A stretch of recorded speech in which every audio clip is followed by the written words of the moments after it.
I'm Orin Blackwood, and for 3 years running, my wife Leila chose to spend our wedding anniversary in hotel rooms with my boss, Merrick Wilde. She thought I was just a naive software engineer who'd never figure it out. And Merrick believed his executive position made him untouchable. What neither of them realized was that I'd been building something in the shadows for months, a digital empire they didn't even know existed, by the time I was done. Leila lost everything she thought she was entitled to.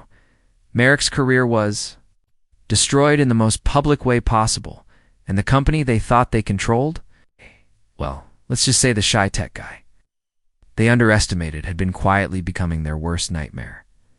This is the story of how two people who thought they were playing chess discovered they were actually just pawns in a game I'd been winning long before they even realized we were playing. Before we jump back in, tell us where you're tuning in from. And if this story touches you, make sure you're subscribed, because tomorrow I've saved something extra special for you. Let me take you back to how this all started. 3 years ago, I genuinely believed I had everything a man could want. I was a senior software architect at Nexus Technologies, one of the fastest growing fintech companies in Portland.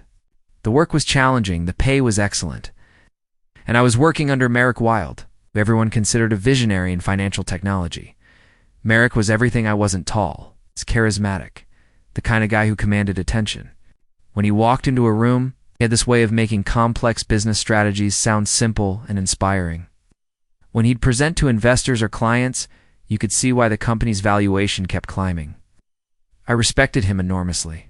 In fact, I'd specifically requested to transfer to his division 2 years earlier because I wanted to learn from the best. My relationship with Merrick felt like the perfect mentor-student dynamic. He'd regularly pull me into high-level strategy meetings, asking for my technical input on projects worth millions. "Orin," he'd say, "you have this rare ability to see the technical challenges before they become disasters. That's invaluable." I felt appreciated, respected. He even recommended me for the senior architect promotion, which came with a substantial raise and equity options. The company culture at Nexus was everything you'd expect from a successful tech startup. It had the usual perks: gourmet coffee, flexible hours, team-building events. But what I valued most was the intellectual stimulation. I was working on cutting-edge financial algorithms, building systems that processed billions of dollars in transactions. It wasn't just a job, it was my passion at home. Life seemed equally solid. Leila and I had been married for 8 years, together for 10.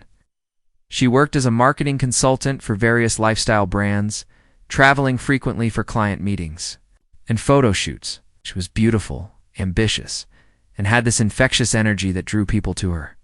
When we met at a tech conference in Seattle, I honestly couldn't believe someone like her would be interested in a guy like me.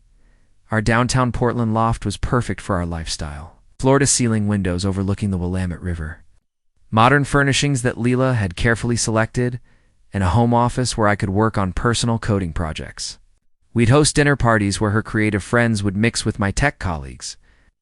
Everyone always commented on what a great couple we made, the brilliant engineer and the dynamic marketer. Leila understood my work demands. She knew I sometimes got lost in code for hours, working on complex problems that could make or break a product launch. She'd bring me coffee without being asked, or suggest we order takeout when she saw I was in a deep focused state. "Babe," she'd say, "your brain amazes me. I love watching you solve puzzles that would give most people migraines." Our financial situation was comfortable and getting better each year. My salary at Nexus, combined with Leila's consulting income, allowed us to live well without stress. We talked about buying a house in the West Hills, maybe starting to think seriously about our future. Leila had expensive tastes: designer clothes, luxury spa treatments, weekend trips to wine country. But we could afford it. I wanted her to have nice things. I particularly valued our tradition of celebrating important dates. Every month, we'd mark our anniversary with a special dinner or weekend getaway. It was Leila's idea originally, but I loved how it kept us connected despite our busy schedules. She'd plan these elaborate celebrations, sometimes surprising me. With tickets to concerts or reservations at restaurants I'd mentioned wanting to try. The work-life balance felt sustainable. Merrick was demanding but fair, never asking me to sacrifice family time unless there was a genuine emergency. He'd often mention his own wife, how important it was to maintain perspective beyond the office. Success means nothing if you lose. The people who matter, he'd tell our team during late project pushes. I trusted both of them completely. Merrick had my back professionally, always highlighting my contributions in meetings with upper management.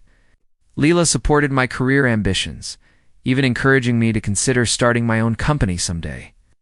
"You're too talented to work for someone else forever," she'd say. "When you're ready to take that leap, I'll be right there with you." My personal projects were thriving too. I'd been developing a cryptocurrency trading algorithm in my spare time, testing it with small amounts of my own money. The results were promising enough that I'd started documenting everything properly, thinking it might someday become something bigger. Leila knew about it and would tease me about my side hustle, but she was supportive. The three of us, Merrick, Leila, and I, even socialized occasionally. Company events, holiday parties, the occasional double date when Merrick's wife was in town. Everything seemed natural, comfortable. There was never any awkwardness or tension that I noticed.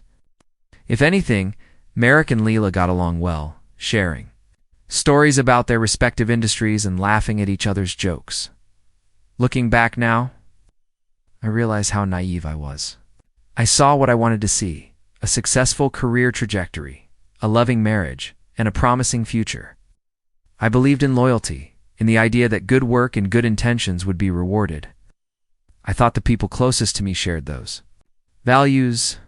I had no reason to suspect that the two people I trusted most were about to shatter everything I thought I knew about my life. The foundation I'd built professionally and personally felt rock solid. I was proud of what we'd all accomplished together, but foundations can be undermined in ways you never see coming. Guess especially when the people you trust most are the ones holding the sledgehammer. The first crack appeared on our 6th wedding anniversary. It was subtle, the kind of thing you might dismiss if you weren't paying attention. But when someone you love starts acting differently, you notice even if you don't want to admit what you're seeing. Leila had always been meticulous about our anniversary celebrations. She'd start planning weeks in advance, making reservations, coordinating schedules. This time was different.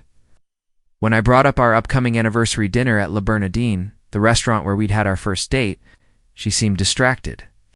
"That's next week," she said, barely looking up from her laptop.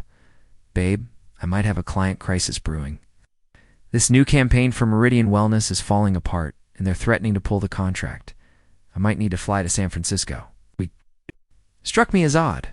Leila was excellent at managing client expectations and avoiding last-minute emergencies. Plus, she'd never forgotten an anniversary before. But I pushed down the uncomfortable feeling and suggested we reschedule for the following weekend. "See how things develop," she said, giving me a quick kiss on the forehead. "You know how unpredictable this business can be." That night, while she was in the shower, her phone buzzed with a text. It was sitting on the nightstand, screen facing up. The message preview showed, "Tomorrow at 8 p.m., the usual place. Can't wait to... The rest was cut off. I told myself it was probably work-related, maybe coordinating with a client or photographer, but something felt wrong. Leila had always been transparent about her work communications. She'd often share funny or frustrating client messages with me over dinner the next day at work. Merrick seemed unusually energetic. He was whistling in his office, something I'd never heard him do before. During our weekly team meeting, he mentioned having dinner plans that evening. "Big client meeting," he said with a grin that seemed different somehow. "This could be a game changer for the Portland expansion project." I didn't think much of it until later when I realized that Leila had left for San Francisco that morning, or so she'd told me. But if she was dealing with a client crisis, why did Merrick seem so upbeat about his own client dinner? The next few weeks brought more small inconsistencies. Leila's travel schedule became erratic in ways that didn't match her usual patterns.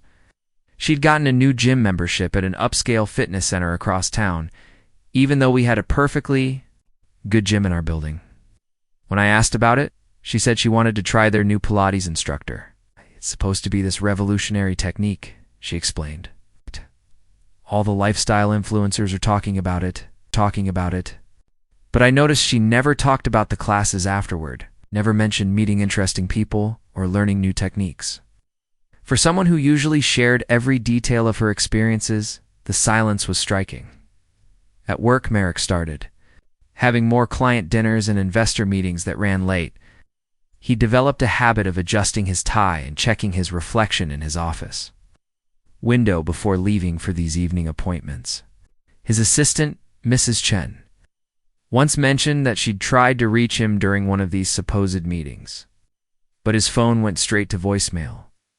Preparing and narrating this story took us a lot of time, so if you are enjoying it, subscribe to our channel. It means a lot to us. Now back to the story. Strangest thing, she said. Usually, Mr. Wilde keeps his phone on during business dinners, in case there are urgent calls from the board. I started noticing how Merrick and Leila interacted during company social events. Nothing inappropriate, but there was a certain familiarity. They'd share inside jokes that I didn't understand. When Leila would tell a story, Merrick would laugh just a beat before everyone else, as if he'd heard it before. During the annual Nexus holiday party at the Crystal Ballroom, I watched them talk by the bar while I was caught up in a conversation with some colleagues from the back-end team. From across the room, their body language looked like two people who knew each other very well. Too well. Leila had worn a new dress that night, a stunning black number that probably cost more than I made in a week. When I complimented her on it, she brushed off the question about where she'd bought it. "Oh, this old thing. I've had it forever." But I had a good memory for Leila's wardrobe. She'd never worn that dress before. The tags were still attached when I'd seen it hanging in our closet the day before. My home office became a refuge where I could think without interruption. I'd been making significant progress on my cryptocurrency trading algorithm, and the results were getting impressive enough that I'd started researching how to scale it properly. The irony wasn't lost on me while my personal life was becoming confusing. My technical skills were reaching new heights. One evening, while running advanced backtests on my trading system, I heard Leila on a phone call in the living room. Her voice had a tone I didn't recognize, softer, more intimate than her usual business conversations. I know, she was saying. "It's complicated, but we just need to be patient a little longer." When I emerged from my office an hour later, I asked who she'd been talking to. "Client stuff," she said quickly. "You know how needy some of these brands can be?" But her laptop was closed, and there were no work documents visible anywhere. She was just sitting on the couch, looking thoughtful in a way that seemed more personal than professional. The breaking point came 3 weeks before our 7th anniversary. I decided to surprise Leila by picking her up from her new gym. I'd been working on a particularly challenging algorithm optimization all day and wanted to take her to dinner at that Italian place she loved. When I arrived at the fitness center, the desk clerk looked confused when I asked for Leila Stone. "Sorry, sir, but we don't have anyone by that name in our membership database." I double-checked the address, thinking maybe I'd gotten the wrong location. But this was definitely the gym she'd mentioned multiple times. I even recognized the distinctive logo from photos she'd shown me. Driving home, my mind was racing. Why would Leila lie about where she was spending her afternoons? And why did Merrick's evening meetings always seem to coincide with her mysterious disappearances? That night, I did something I'd never done before in our 8 years together. I went through Leila's things.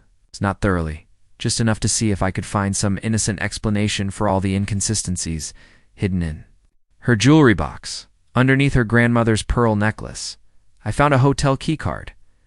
The Heathman Hotel, one of the most expensive places in downtown Portland. There was no reason for Leila to have stayed there. We lived 20 minutes away, and she always stayed with clients or in corporate housing when traveling for work. Sat on our bed, holding that keycard, feeling like I was standing on the edge of a cliff. Part of me wanted to confront her immediately, to demand an explanation. But another part of me, the analytical part that had made me successful in tech, wanted to understand the full scope of what was happening before I acted. For the first time in years, I felt truly alone. The two people I trusted most in the world were keeping secrets from me, and those secrets seemed to be connected in ways I was afraid to fully acknowledge. I put the key card back exactly where I'd found it and went to my office to work on my trading algorithm. Code was logical, predictable. It did exactly what you programmed it to do. but as I stared at the lines of code on my screen, I couldn't shake the feeling that I was about to discover something that would change everything forever. The truth hit me like a freight train 2 days before our 7th anniversary. I'd been working late at the office, debugging a critical issue with our payment processing system, when I realized I'd left my laptop charger at home. The building was nearly empty. Just security and a few dedicated workaholics like myself. As I was packing up to head home, I heard voices coming from Merrick's office. The door was slightly ajar, and I could see warm light spilling into the hallway. I was about to knock and say goodnight when I heard Leila's laugh. My blood went cold. What was my wife doing at Nexus at 10 p.m. on a Tuesday? I moved closer to the door, staying in the shadows of the hallway. What I saw through the crack destroyed every assumption I'd ever made about my life. Leila was sitting on Merrick's desk, her legs wrapped around his waist as he stood between them. They were kissing with the familiarity of people who'd done this countless times before. Her hands were tangled in his hair, and he was whispering something in her ear that made her giggle in a way I hadn't heard in years. "Tomorrow night," Merrick was saying, his voice low and intimate. "Same suite at the Heathman. I can't believe it's been 3 years already." Right. Leila pulled back to look at him, her face glowing with an expression I thought was reserved for me. 3 years of the best anniversaries of my life," she said. "Poor Orin thinks I'm visiting my sister in Sacramento." They both laughed, and the sound felt like acid in my veins. "He's so predictable," Merrick said, his hand trailing down Leila's arm. "Working late again? Probably building some useless side project while his wife is with a real man?" The casual cruelty in his voice was devastating. This wasn't just an affair, it was a complete mockery of everything I thought we'd built together. I stood frozen in that hallway, watching my entire world collapse. 3 years. They'd been doing this for 3 years, and specifically on our wedding anniversaries. Every year when I'd been worried about Leila's work emergencies and last-minute travel plans, she'd been here, with him, laughing about how naive I was. I somehow made it to my car without being seen, but I couldn't drive. My hands were shaking too badly to turn the key. I sat in the Nexus parking garage for over an hour, replaying every anniversary, every excuse, every lie that I'd believed without question. The fake client crisis 3 years ago, the family emergency 2 years ago, the marketing conference. Last year, all lies. All cover stories so my wife could spend our most important day with my boss. When I finally made it home, Leila was already in bed, apparently asleep. I stood in our bedroom doorway, watching her peaceful face, wondering how someone could lie so effortlessly. She looked innocent, beautiful, like the woman I'd fallen in love with. But now I knew it was all performance. The next day at work was torture. Merrick acted completely normal, discussing project timelines and budget allocations, as if he hadn't been planning to betray me again that very evening. During our morning meeting, he even asked about my anniversary plans. "Big night. Tomorrow, right, Orin? 7 years? That's serious commitment." The others around the table smiled and offered congratulations. If they only knew that my boss was asking so he could coordinate his own celebration with my wife. I went through the motions of working, but my mind was elsewhere. I kept thinking about all the signs I'd missed, all the times they'd probably laughed at my obliviousness. How many people at the company knew? How many of our friends? Had I been the only one who didn't see what was happening right in front of me? That evening, Leila put on another performance that was Oscar-worthy in its deception. "Babe, I'm so sorry," she said, her face a perfect mask of disappointment. "My sister Jessica is having a crisis with her divorce. She's threatening to do something stupid, and I need to fly out tonight to be with her." She even managed to tear up slightly as she packed her bag, the same bag she'd probably packed dozens of times for these secret meetings. "I know it's our anniversary tomorrow, but family has to come first, right? We can celebrate this weekend." I wanted to scream. I wanted to grab her shoulders and demand she tell me the truth. But instead, I heard myself saying, "Of course, honey. Jessica needs you." After she left for the airport, I did something that felt like professional suicide, but emotional necessity. I hacked into the Heathman Hotel's reservation system. My cybersecurity skills, which I'd developed to protect Nexus from digital threats, made it surprisingly easy to access their guest database.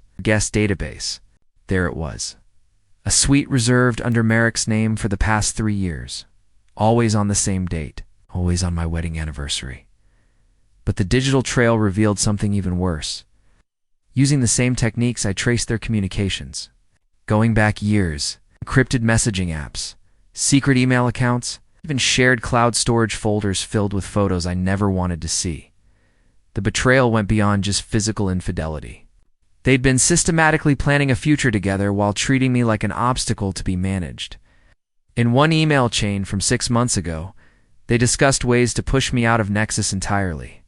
If Orin wasn't so useful to the company, this would be easier, Merrick had written. But his algorithms are generating too much revenue to just fire him outright. Leila's response was like a dagger. Don't worry about Orin. He's too passive to ever cause real problems. We just need to be patient until you're promoted to VP. Then you'll have enough power to restructure his department. Having an affair, they were actively plotting to destroy my career, so they could be together openly. The worst part was discovering how they talked about me in private. Years of messages revealing their true thoughts about my personality, my appearance, my boring technical interests. Leila, who'd always claimed to admire my intelligence, had been mocking my nerdy obsessions behind my back. He spent 4 hours yesterday explaining blockchain architecture to me. She'd written, I wanted to scream. Thank God I have you to remind me what real conversation feels like. Merrick's responses were equally cutting. Poor guy has no idea how to actually live. All work and no passion. No wonder you were attracted to someone with actual ambition. I sat in my home office until 3 a.m. reading through 3 years of evidence that the 2 people I trusted most viewed me as nothing more than an inconvenience. A useful idiot who generated income while they planned their real life together. The financial betrayal was just as devastating. Leila had been siphoning money from our joint accounts to pay for their hotel rooms, expensive dinners, and weekend trips that I'd thought were work-related. She'd even used our credit card to buy lingerie that was definitely not meant for me. By morning, I felt completely hollow. My marriage was a lie, my mentor was a predator, and apparently everyone around me saw me as the naive fool who couldn't see what was obvious to everyone else. I called in sick to work the first time I'd ever done that for emotional rather than physical reasons. I couldn't bear the thought of sitting in meetings with Merrick, pretending everything was normal while knowing he was counting down the hours until he could be with my wife again. That afternoon, while they were probably celebrating in their hotel suite, I sat alone in our apartment surrounded by photos of our life together. Wedding pictures, vacation memories, anniversary dinners, all of it tainted by the knowledge that Leila had been living a double life the entire time. I felt like the biggest fool who'd ever lived, successful in every other area of my life, but completely blind to the fact that my own wife found me. So inadequate that she'd been seeking fulfillment with my boss for 3 years running. The man in those photos, the happy, trusting version of myself, felt like a stranger. I didn't know how to be that person anymore. I wasn't sure I ever could be again. But as I sat there in the ruins of my old life, something else began to grow alongside the pain. A cold, calculating anger that felt nothing like any emotion I'd ever experienced before. They thought I was passive. They thought I was useful but harmless. They had no idea what someone with my technical skills could do when they finally decided. To stop being nice, the transformation didn't happen overnight. For the first week after discovering the truth, I moved through life like a ghost. I went to work, attended meetings, came home to an empty apartment where Leila continued her charade of caring about our marriage. But inside, something fundamental was shifting. The old Orin would have confronted them immediately. It's probably breaking down emotionally and begging for explanations. The new version of me was different. I began to study them the way I studied complex algorithms, methodically, patiently, looking for patterns and vulnerabilities. My breakthrough came during a late-night coding session 2 weeks after the discovery. I was stress testing my cryptocurrency trading algorithm when I realized something remarkable. It wasn't just performing well anymore. It was performing extraordinarily well. In the past month alone, while my personal life was imploding, my automated trading system had generated returns that most hedge funds would kill for. I stared at the numbers on my screen, feeling the first spark of something other than despair. I had been so focused on my day job at Nexus that I hadn't fully grasped what I'd built in my spare time. This wasn't just a hobby project anymore. It was a sophisticated financial weapon. Over the next few days, I dove deeper into my system's capabilities. The algorithm didn't just trade cryptocurrencies. It had evolved to analyze market sentiment, news patterns, and even social media trends to predict price movements with uncanny accuracy. More importantly, it could scale. Theoretically, it could handle trades worth millions without losing effectiveness. But I needed capital to truly test its potential. And I needed to do it without alerting Leila to any sudden changes in our financial situation. That's when I remembered my old college roommate, Daniel Kim. Daniel had been a business major while I studied computer science, but we'd stayed in touch over the years. He'd built a successful investment firm in San Francisco, specializing in emerging technologies. More importantly, he was someone I could trust, unlike the people currently in my life. I called him on a Saturday morning while Leila was at one of her fake workout sessions. Orin. Man, it's been too long. Daniel's voice was warm and genuine, in a way that reminded me what real friendship felt like. How are things in Portland? Still building the future of fintech? We caught up for a few minutes before I got to the point. Dan, I need a favor, and it involves some serious money. Can we talk privately? There was a pause. Daniel had always been sharp. This sounds like more than a social call. Is everything okay? Let's just say I'm exploring some new opportunities.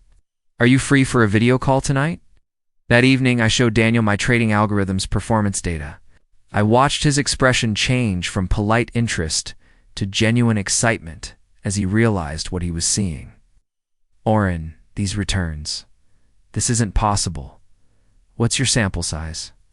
18 months of live trading, starting with small amounts and gradually scaling up. The algorithm has been profitable every month, with the average monthly return hovering around 12%.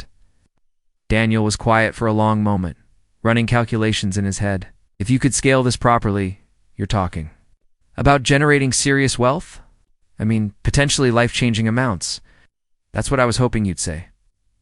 I need a capital partner, someone who understands the investment world better than I do. But this has to be completely confidential. How confidential are we talking? My wife doesn't know the full extent of what I've built. I want to keep it that way for now. Daniel's expression sharpened. He'd always been good at reading between the lines. Trouble at home? You could say that. I'm just reassessing some relationships. We spent the next 2 hours going through the technical details. Daniel's questions were smart and probing, but the algorithm held up under scrutiny. By the end of the call, we'd reached an agreement. His firm would provide initial capital of $2 million, allowing me to properly test the system's scalability. There's one condition, Daniel said. I want to bring in my quantitative analyst, Sarah Chen, to review your code independently. If she signs off on it, we move forward. Sarah Chen turned out to be exactly what I needed. Brilliant, thorough, and most importantly, completely separate from my current life in Portland. She was a former MIT PhD who'd built risk management systems for some of the biggest trading firms on Wall Street. Our first video conference was intimidating. Sarah had a reputation for destroying overconfident programmers who thought they'd found the holy grail of algorithmic trading. Dr. Blackwood, she began, already diving into my code repository. I've seen a lot of revolutionary trading algorithms over the years. Most of them blow up spectacularly when they encounter real market conditions. Walk me through your risk management protocols. For the next 3 hours, Sarah stressed at every aspect of my system. She tried to break it with edge cases, challenged my assumptions about market behavior, probed for the kind of flaws that could lead to catastrophic losses. But the algorithm held. More than that, Sarah began to see what I'd seen. This wasn't just another get-rich-quick scheme. It was a genuinely sophisticated piece of financial technology. I hate to admit this, she said finally, but your risk-adjusted returns are unlike anything I've seen outside of the most elite quantitative funds. How did a software engineer from Portland build something this advanced? Long nights and a lot of coffee, I said, which was true, but incomplete. The real answer was that heartbreak had given me focus. While my marriage was disintegrating, I'd poured every ounce of creative energy into perfecting something that was entirely mine. Entirely mine. Within a week, Sarah had given her approval, and Daniel's firm was ready to move forward. More importantly, I now had allies who saw my potential in ways that Leila and Merrick never had. The timing couldn't have been better. At Nexus, Merrick was becoming increasingly dismissive of my contributions. In meetings, he'd interrupt my technical explanations or redirect credit for my innovations to other team members. He was systematically marginalizing me, probably preparing to push me out entirely once his promotion to VP was finalized. But what Merrick didn't know was that I was no longer financially dependent on Nexus Technologies. My algorithm was generating enough passive income that I could walk away from my job tomorrow if I wanted to. More importantly, I was building something that could give me real power, the kind of financial influence that could affect change on a much larger scale. Leila continued her double life, apparently convinced that I suspected nothing. Become more affectionate lately, probably feeling guilty about her latest anniversary betrayal. She'd suggest date nights and weekend trips.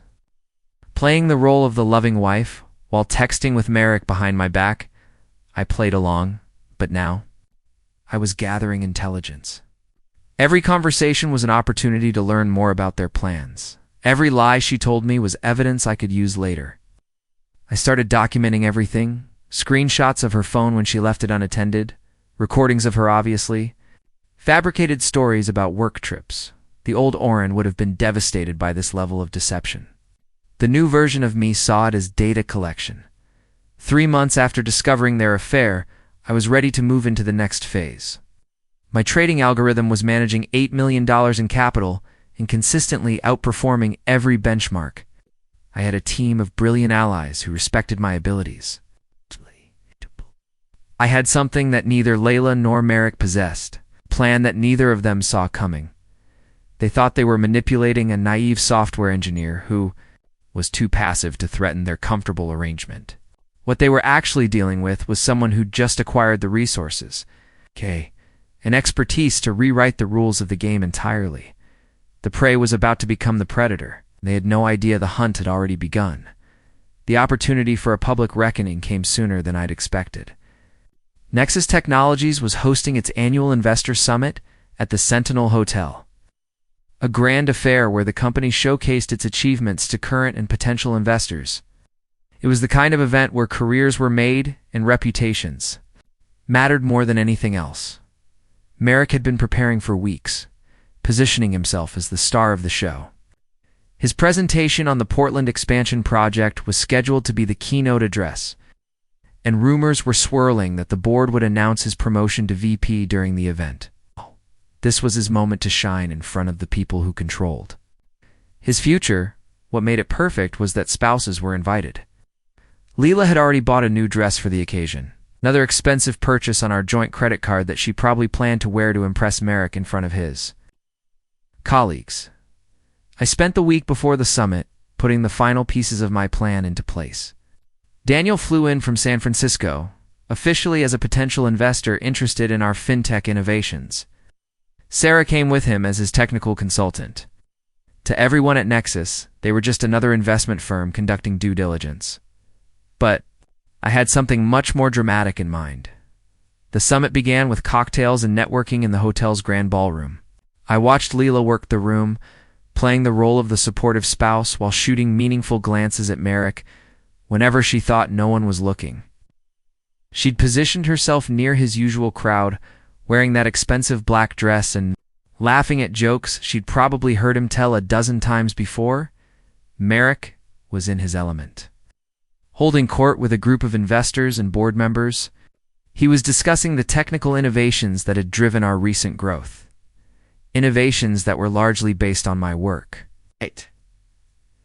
Though he was carefully avoiding mentioning my contributions, the key to our success, he was saying, has been our ability to identify and implement cutting-edge financial algorithms. It takes a special kind of vision to see the potential in emerging technologies. I almost laughed. He was literally taking credit for the kind of algorithmic thinking that had made my trading system so successful, while having no idea that I'd built something far more sophisticated than anything Nexus had ever developed. Daniel and Sarah mingled professionally, asking intelligent questions and taking notes. To anyone watching, they were conducting normal investor due diligence.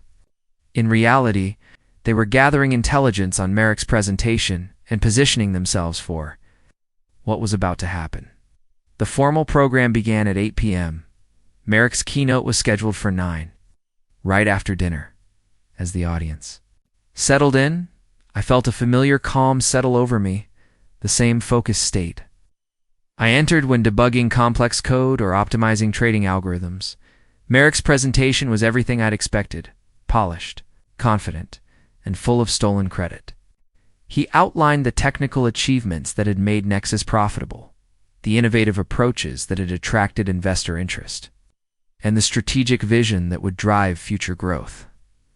What he didn't mention was that most of the innovative approaches he was describing were based on architectural decisions I'd made, algorithms I'd written, and security protocols I'd designed. He'd become an expert at taking credit for other people's work. About halfway through his presentation, I received a text from Daniel. "Ready when you are?"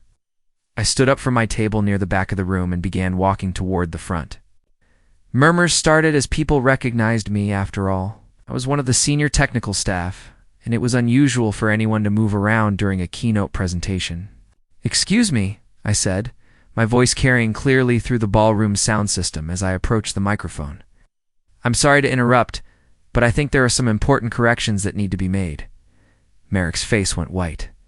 He knew my voice, knew my technical expertise, and he was beginning to realize that something had gone very wrong with his moment of triumph. "For those who don't know me," I continued, "I'm Orin Blackwood, Senior Software Architect at Nexus Technologies. I've been working under Mr. Wilde for the past 3 years, and I helped develop most of the innovations he's been describing tonight." The room was completely silent now. Board members were looking confused.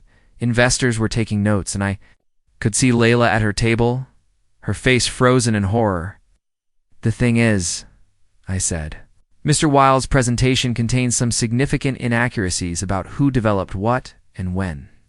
But more importantly, I think this audience deserves to know about some conflicts of interest that might affect their investment decisions." I gestured to Daniel and Sarah, who stood up from their table. "I'd like to introduce Daniel Kim and Dr. Sarah Chen from Pinnacle Investment Partners. They're here tonight because they've been evaluating not just Nexus Technologies, but some independent work I've been doing in algorithmic trading." Daniel took the microphone with the confidence of someone who'd given hundreds of investor presentations. "Thank you, Orin. Ladies and gentlemen, over the past 6 months, we've been testing Mr. Blackwood's proprietary trading algorithm with our firm's capital. I'm pleased to announce that his system has generated returns that exceed anything we've seen in the quantitative trading space." Sarah stepped forward with a tablet, projecting performance charts onto the main screen that had been showing Merrick's slides. "These returns represent 18 months of live trading data, with risk-adjusted performance metrics that outclass most institutional hedge funds." The room erupted in murmurs. Investors were suddenly very interested in the technical staff member, who'd apparently been developing revolutionary technology on his own time. But I wasn't finished. "The reason I'm sharing this tonight," I said, taking the microphone back, "is that I've decided to leave Nexus Technologies to focus on my own venture full-time. Dr. Chen and Mr. Kim have offered to back the launch of my new firm with an initial investment of $20 million. Merrick looked like he was about to have a heart attack. Losing me would be devastating to his department, especially right before his promotion was supposed to be announced. But worse than that, I was publicly demonstrating that I had resources and opportunities that made Nexus look small by comparison. However," I continued, "before I leave, I think this audience should know about some ethical concerns I've discovered during my time here." I pulled out my phone and activated a presentation I'd prepared. Photos appeared on the main screen. Screenshots of Merrick and Leila's private communications, hotel receipts, evidence of their 3-year affair conducted on company time and with company resources. Mr. Wilde has been using his position to conduct a personal relationship with my wife. Leila Blackwood, I said, my voice steady and professional. They've been meeting regularly during business hours using company credit cards for personal expenses and coordinating their activities through company communication systems. The silence in the room was deafening. Board members were staring at Merrick in shock. Investors were taking frantic notes. And Leila had gone completely pale, realizing that her secret life was being exposed to everyone who mattered in our professional and social circles. Furthermore, I continued, I have evidence that Mr. Wilde has been systematically taking credit for technical innovations developed by his team members, while simultaneously planning to remove those team members from projects they created. More documents appeared on the screen. Emails where Merrick discussed marginalizing me, plans to restructure my department, conversations about taking credit for my work. Merrick finally found his voice. Orin, this is completely inappropriate. These are private matters that have no place in a business presentation. I looked at him calmly. You're absolutely right, Merrick. Private matters should stay private. But you stopped keeping them private when you decided to conduct your affair in the office, on company time, using company resources, and you made it a business matter when you started sabotaging my career to make room for your personal agenda. I turned back to the audience. I apologize for any discomfort this has caused, but I felt that potential investors deserved to know about the character and judgment of the people they're trusting with their money. Daniel took the microphone one final time. Mr. Blackwood's new venture will be called Blackwood Quantitative Analytics. We're excited to announce that he'll be hiring several top engineers from the Portland tech community. Anyone interested in learning more is welcome to contact our firm. As we walked off the stage, I could see the chaos beginning. Board members were huddling together, talking in urgent whispers. Investors were pulling out phones to research Daniel's firm and my background. And Merrick was standing alone at the podium. His moment of triumph turned into a public humiliation that would follow him for the rest of his career. But the most satisfying moment came when I walked past Leila's table. She looked up at me with tears in her eyes, finally understanding that the passive, predictable husband she'd been betraying was gone forever. How could you do this to us? She whispered. I stopped and looked down at her with the kind of calm confidence I'd never felt before. There is no us, Leila. There hasn't been for 3 years. I just finally stopped pretending otherwise. As I walked out of the ballroom with Daniel and Sarah, I felt lighter than I had in years. The scared, trusting man who'd built his life around people who didn't respect him was gone. In his place was someone who understood his own worth and wouldn't accept anything less than he deserved. The game was over, and I had won. The aftermath was swift and decisive. Within 48 hours of the investor summit, Merrick was terminated from Nexus Technologies. The board couldn't ignore the evidence of ethical violations, especially when it was presented in front of their biggest investors. His promotion to VP evaporated, and his reputation in Portland's tech community was permanently damaged. Several investors, who'd been considering major funding rounds quietly, withdrew their interest. Word spread quickly through professional networks about the executive, who'd been conducting affairs on company time while taking credit for his subordinates' work. Merrick went from rising star to industry pariah overnight. He tried calling me repeatedly in the days following the summit, but I never answered. There was nothing left to say. The man who'd mentored me, who I'd trusted and respected, had revealed himself to be someone who deserved neither trust nor respect. Leila's response was more complicated. She initially tried to convince me that we could work through this, that her relationship with Merrick had been a mistake she was ready to end. But the evidence was too overwhelming, and my transformation to complete for those conversations to go anywhere. The divorce proceedings were surprisingly straightforward. With the documented evidence of her affair and financial deception, her lawyers advised her to accept a settlement rather than fight it in court. She kept her consulting business and some personal assets, but the investment accounts and our downtown loft, which had been purchased primarily with my income, stayed with me. More importantly, my cryptocurrency trading algorithm had continued performing exceptionally well. By the time our divorce was finalized, Blackwood Quantitative Analytics was managing over $50 million in assets. The passive income alone was more than I'd ever made at Nexus. Daniel and Sarah became not just business partners, but genuine friends. Working with people who understood and valued my abilities was a revelation after years of being undermined and dismissed. Our firm grew rapidly, attracting talent from major financial centers who wanted to be part of something innovative. 6 months after leaving Nexus, I hired 3 of my former colleagues who'd been marginalized by Merrick's management style. It was satisfying to offer them the respect and opportunities they deserved. While building something that actually belonged to us, the personal transformation was even more significant than the professional one. I'd learned to trust my instincts, to value myself appropriately, and to refuse accepting treatment that didn't match my worth. The passive, accommodating version of myself was gone, replaced by someone who understood that kindness and strength weren't mutually exclusive. I never ran into Merrick again, though I heard through mutual connections that he'd taken a lower-level position at a smaller firm in Seattle. Apparently, his networking skills weren't enough to overcome the reputation damage from the summit incident. Leila tried to reach out once, about a year later, sending a long email about regret and personal growth. I read it, felt nothing, and deleted it without responding. That chapter of my life was completely closed. The most satisfying moment came 18 months after the summit. When Nexus Technologies announced they were implementing trading algorithms similar to what I'd developed, except theirs were generating a fraction of the returns. They'd lost their most innovative technical mind and were struggling to replicate what I'd built. Looking back, I realized that discovering the betrayal was the best thing that could have happened to me.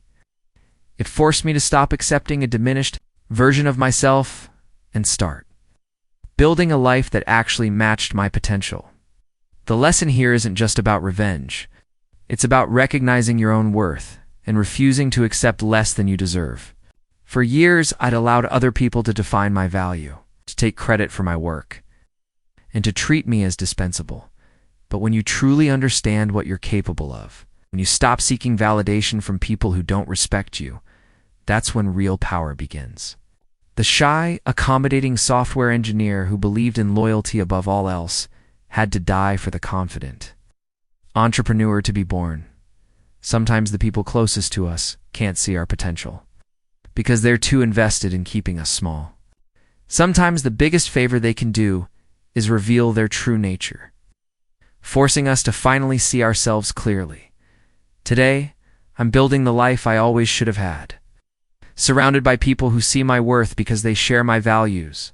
And every morning when I wake up, I'm grateful that those 2 people's betrayal set me free to become who I was always meant to be. Trust me, it's the best revenge is becoming someone they could never diminish again. Up next, you've got 2 more standout stories right on your screen. If this one hit the mark, you won't want to pass these up. Just click and check them out. And don't forget to subscribe and turn on the notification bell so you don't miss any upload from us.